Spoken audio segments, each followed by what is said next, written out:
Reservoir Dogs. Oh, I'm sorry.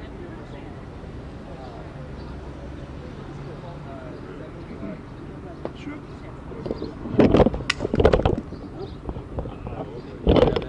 Yeah. And you drop their mic. You get a demerit. Demerit for you. I just had it clipped at the bottom there. No, here. Okay. Listen to 26 and count.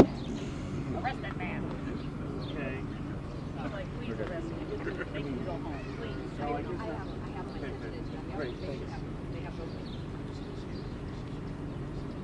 Everybody good?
Okay, good morning, everyone. I'm Deputy Chief Don Jerome from Area 1. With me is Deputy Mayor Gatewood from the Mayor's Office, Commander Branch from the 3rd District, Commander Watson, and Director Brooks.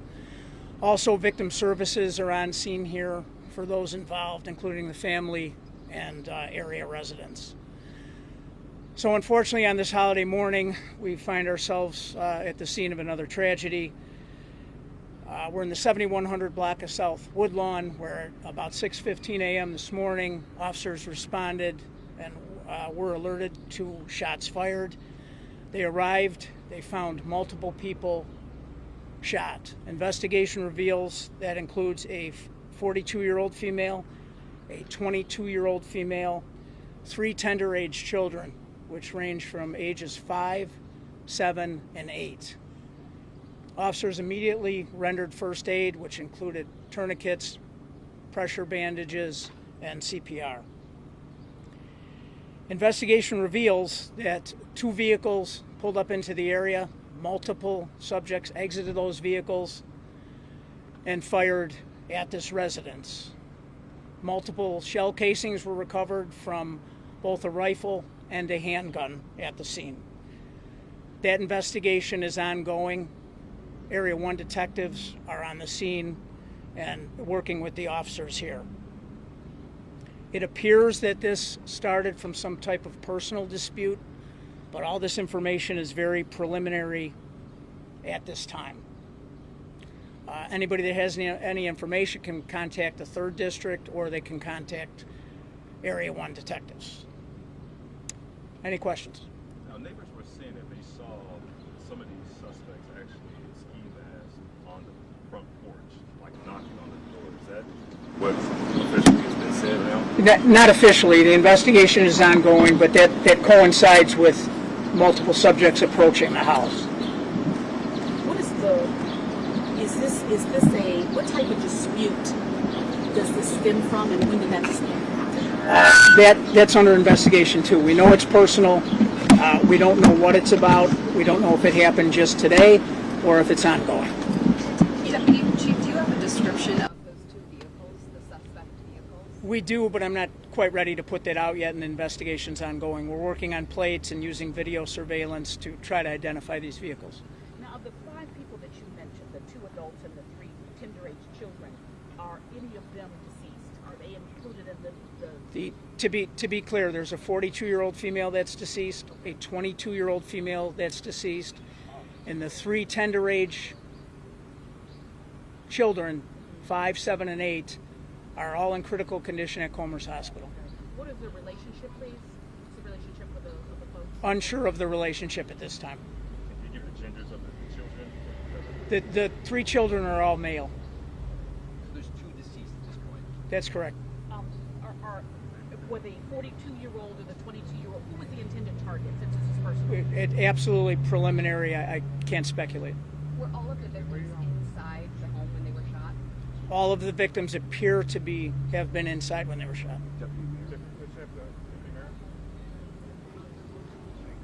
Good morning. As Deputy Chief Jerome mentioned, this is a tragic morning. We're here for yet another tragedy in the city of Chicago. On behalf of the mayor's office, we express our condolences to the family.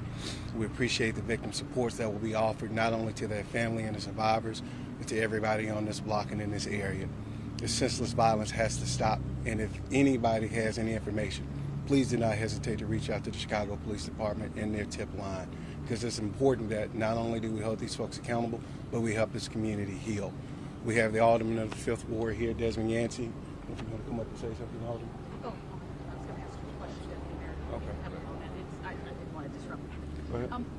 In light of the violence, and I know we all know about the mayor's plan for trying to stem gun violence and violence during the summer, what does this say about those plans, and will you all be adjusting or changing your approach to trying to keep people in neighborhoods safe? We adjust every day, every single day, right? We address the violence and respond to the violence with partnership with the Chicago Police Department, our street outreach partners, and our victim services partners. Every day you have to adjust, every day you have to advance, because there's that much violence in the city. So we will continue to adjust, we will continue to operate, we'll continue to work hand in hand with the Chicago Police Department. What do you say to those people that said the plan isn't working? We're already seeing spikes, and we're already seeing horrific violence. What do you say to those folks that say that plan isn't working? You need to do something? Well, what I will say to them is we welcome you to come in and work with us, but most importantly, we're here to support the people who were hurt today. It's not about whether or not a plan is working, it's about the support for the folks who were hurt today. That's what we're here about, that's what we care about. With that, I'll turn it over to Alderman Yancey. Morning. Sorry to be here today, mourning the loss of 2 Greater Grand Crossing residents and hearing about the harm that was caused to 3 young boys. Like, I don't, just to echo the statements that Deputy Mayor Gatewood, this senseless violence has to stop. You know, personal conflict and guns it's become a bad combination, and the summer's just getting started, and I don't want to stand in front of another group of microphones and have another discussion about the pain that's causing our communities. This violence just has to stop. And again, my heart bleeds for this community, which is a relatively quiet community and isn't really used to this sort of violence. And I pray that this doesn't happen again. Thank you. Alderman, did you know those folks? Anybody on, or did you know of any issues on the block or anything going on with these folks, any conflict? No, I'm not aware of the specific issues that led to the violence that happened this morning. But really looking for the leadership of the police department to put the resources forward to solve this crime. Thank you very much, guys. Thanks for coming. Deputy Mayor.